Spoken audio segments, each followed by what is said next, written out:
Hi, everyone. My name is Jennifer Bellissimo, and I'm one of the predoctoral interns at the Keene State College Wellness Center Counseling Services for the spring of 2020. In this kind of crazy time that we're living in, one of the things that we've talked about a lot in our office is the experiences of being bored versus the experiences of being lonely. As we take on this new approach to physical distancing and staying separate from our normal routines, we have noticed an uptick in reports of people either reporting being bored or being lonely. And sometimes those terms are difficult to discern. So the focus of today's workshop is really just going to be talking about the differences between them and different tips and tricks to overcome those experiences. So when we talk about being bored, that's the experience of not having anything to do. We have nothing to entertain ourselves with. We kind of feel at a loss of what to do. Um, Compared to when we're feeling lonely, that's more of the experience of not having anyone around to connect to, not having enough contact with others to satisfy our own needs. And obviously, this may not be something that we've ever considered prior to this physical distancing.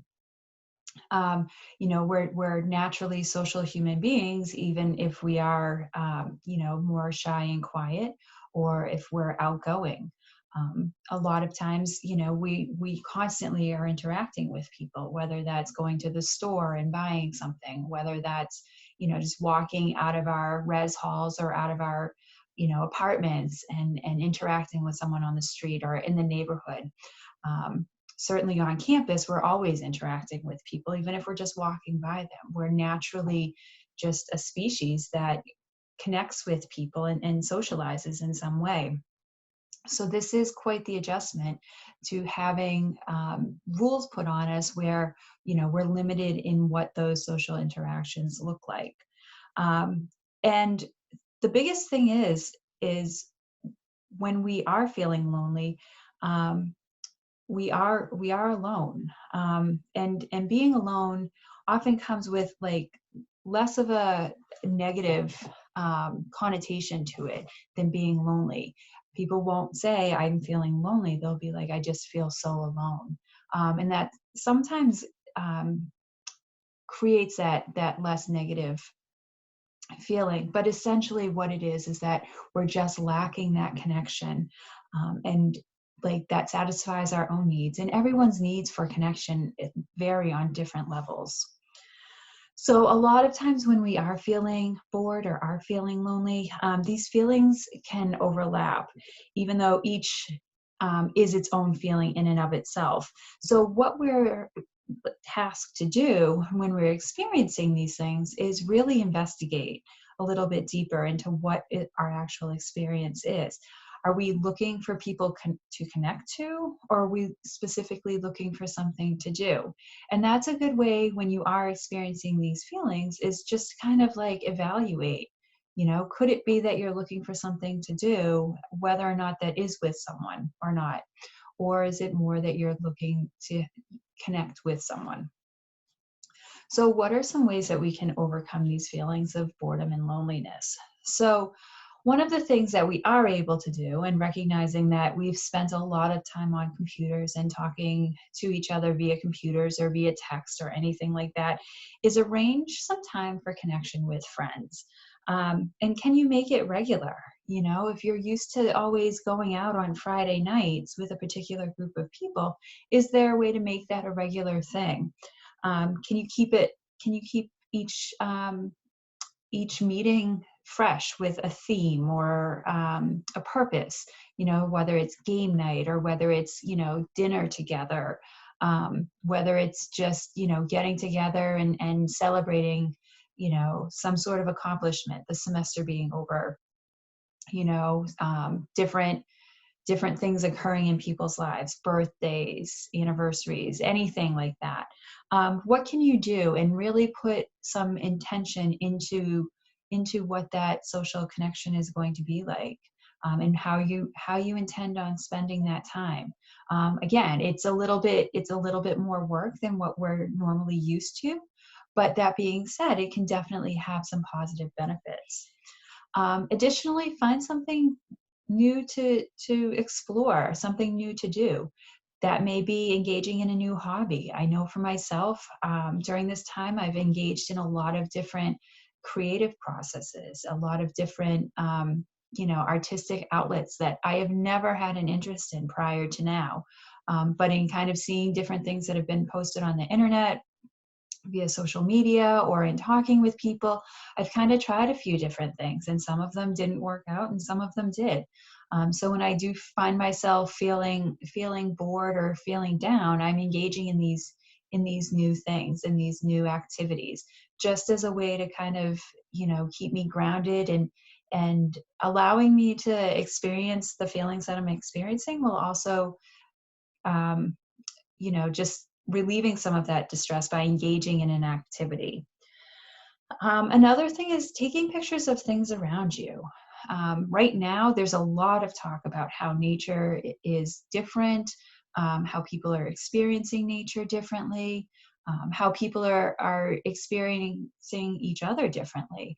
Whether you live in a suburban community where there's trees and everything else coming to life during this spring season, or whether you live in a more city-like atmosphere where people are engaging differently, and I've seen videos of people singing out windows or walking and dancing, those silly walk crosswalks, just anything that's really outside and around you. What can you capture in a photo that would just remind you of some of the things that are going on, and how things do look differently right now?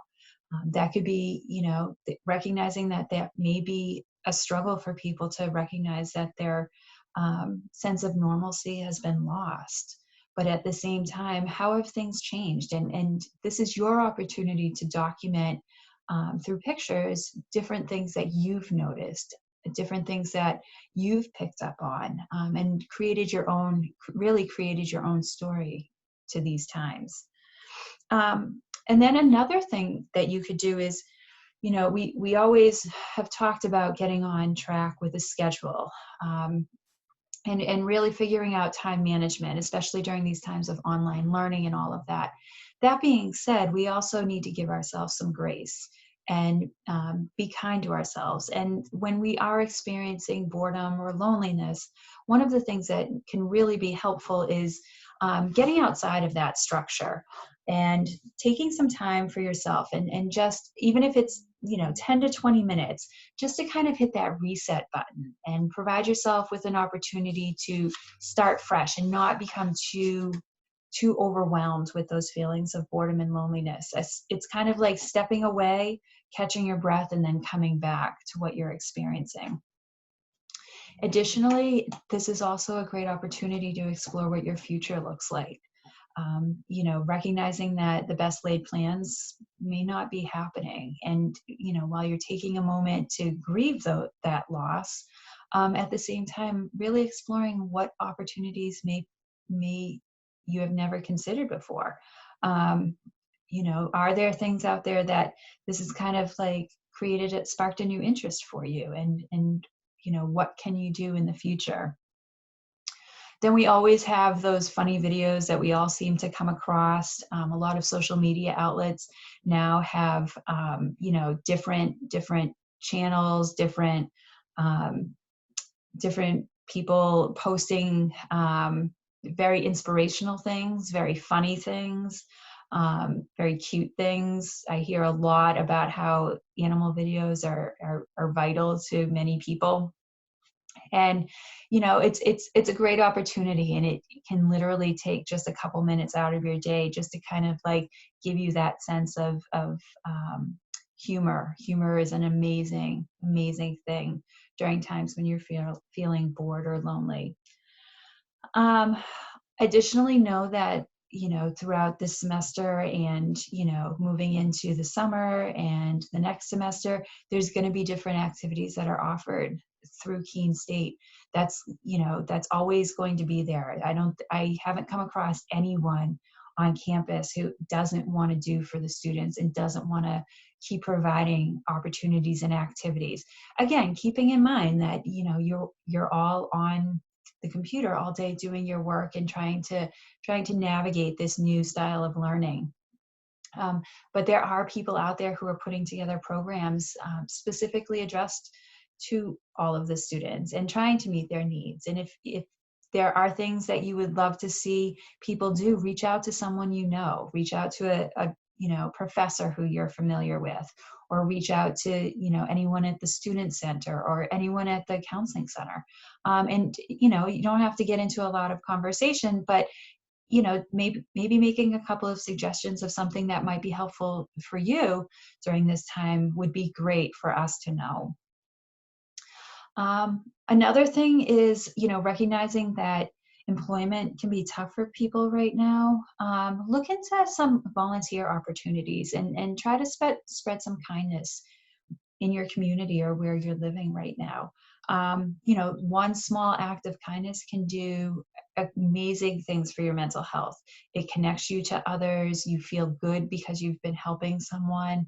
But then also too, your behavior is just an amazing act of kindness to another person, and that alone can have an amazing effect on how you're feeling.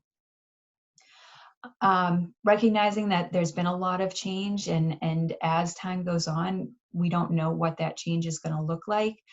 Try to find a positive thing that's happened each day. Maybe you just think about it before you go to bed. Another thing you could do is write down what that positive thing was before you go to bed and put it someplace so that when you wake up in the morning and maybe not feeling so motivated to get going, you're able to look at that note and say, this is what happened to me yesterday, or this is what I saw happen yesterday. Something good is going to come out of each day. Finding just that little bit of light can be very powerful for our mental health. Talking with someone, anyone, even if you're living in your home with your family, and it's a tough situation, sometimes just interacting and saying good morning, hi, you know, small talk can be amazing. It gets you moving. It kind of gets your brain functioning a little bit. And again, you're having that human connection with someone. If family is not an option, reach out to a friend, reach out to someone and talk with them. Don't just text or send a message, but actually try to talk with them and hear their voice. Their voice, you know, is an amazing thing. I know in working with clients via telehealth and compared to in my office, compared to on the phone, it's amazing to hear someone's voice as opposed to just reading a tone via email or a text. Another thing you could do is entertain someone. What do you bring to the table? Are you, you know, a comedian who tells some pretty good jokes? Are you an artist who can share your creative projects? Are you a musician who can spread, you know, your love of music? What can you bring? Be creative. What avenues do you have to spread that creativity? You know, are you able to just do it face to face or on the phone with someone? Or are you able to create some videos and post them on your social media and really put yourself out there? We all know that the creative arts, it's an amazing way to express yourself. And, you know, how can you share that?